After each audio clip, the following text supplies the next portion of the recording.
দে এইবোৰ ঝিংঝাং কৰি লাভ নাই যেতিয়া চকুৱে নেদেখে তেতিয়া নিজে গম পায় কি ঘেণ্টা এডাল পঢ়ো দিয়া আৰু ইমান সৰুকে লিখি আনিছে এইটো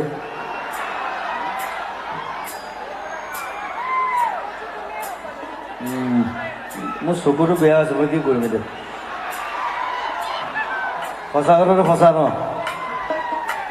মানুহক দেখুৱাই থাকি ভাল লাগে হ'ব একো নাই it's natural it's nothing Zubeen গাৰ্গে চকুৰে দেখিব নোৱাৰিব পাৰিম নাই হে মই আধা অন্ধ হৈ আছিলোঁ